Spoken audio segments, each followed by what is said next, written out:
Now hopefully you guys like that nighttime sequence that I put together, and it was actually shot at the Birmingham German market. Now there's something magical about shooting at nighttime, it just gives that different feeling. But there are some key things that you have to remember whenever it is that you're shooting at nighttime to get the best possible results. So I thought it'd be useful to put together some tips that might help out a few people, you know, because I'm nice like that. Okay, so the first tip is you need a fast aperture.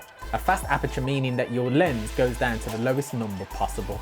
So my lens that I was using was a Tamron 28 to 75, and it's a 2.8 lens. Now 2.8 is a fast lens, but you can get even faster than that. You can go 1.8, 1.4 and 1.2 even. Now the lower the number, the more light the lens allows into the actual camera. And at night time, you want as much light as possible. The majority of the shots in this video were all shot at 2.8. Now the next tip, if possible, is use a full frame camera, something like the Sony a7 III. Because it's a full frame camera, it actually has a larger sensor.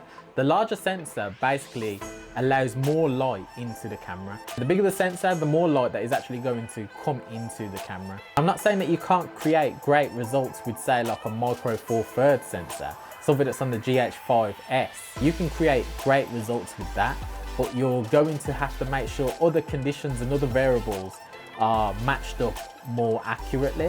Whereas with the A7 line, you can literally run and gun, and most of the time you don't have to worry about many things. And we'll get into the reasons why in a bit.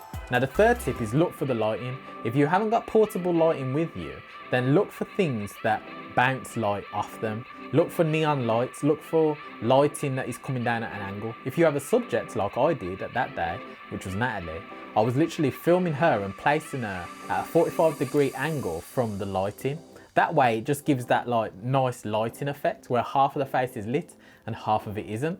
It just adds to showing the features and complementing the subject a bit more with the lighting. And you can do this with literally anything. And being as it was at the German market, there was loads of lighting around, so we could literally pick where we wanted to shoot.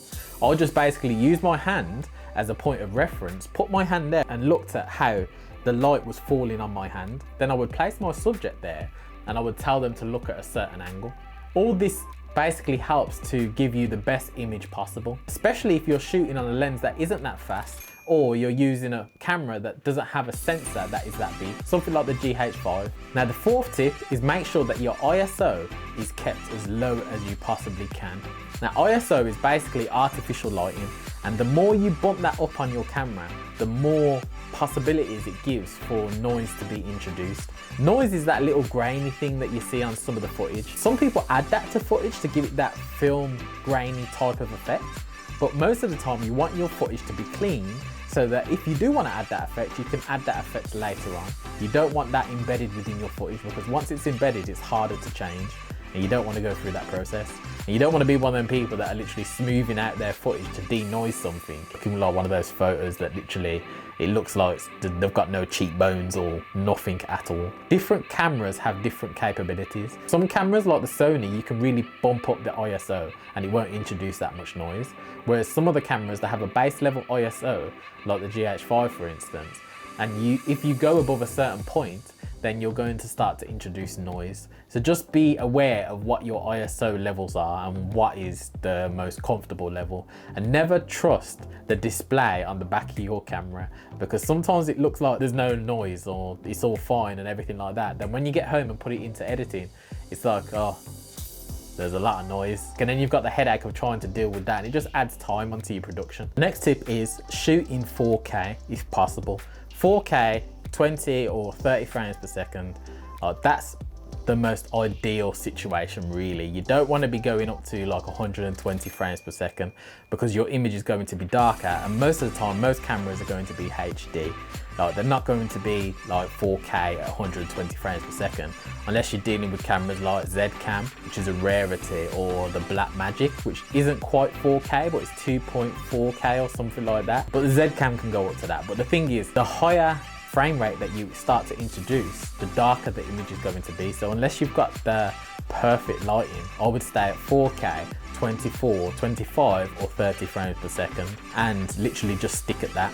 And because you've got more detail in the shots of a 4K or 6K onward image, it's going to look cleaner. It's not going to introduce as much noise. If you compare 24 frames per second HD footage, 1080p, that compared to say like a 4K footage of the same frame rate, the 4K footage is going to look better, it's going to look cleaner because there's more pixels within that image. It just looks better. Another quick tip, if you're filming at night, whenever you're filming a subject out at night time, take into account the backdrop that is behind your subject. So if there's some lighting that looks like really beautiful and cinematic, like the purple lighting that you see here, it just adds that little bit of a different feeling, a different kind of atmosphere. So think about that whenever it is that you're filming a subject out at night time.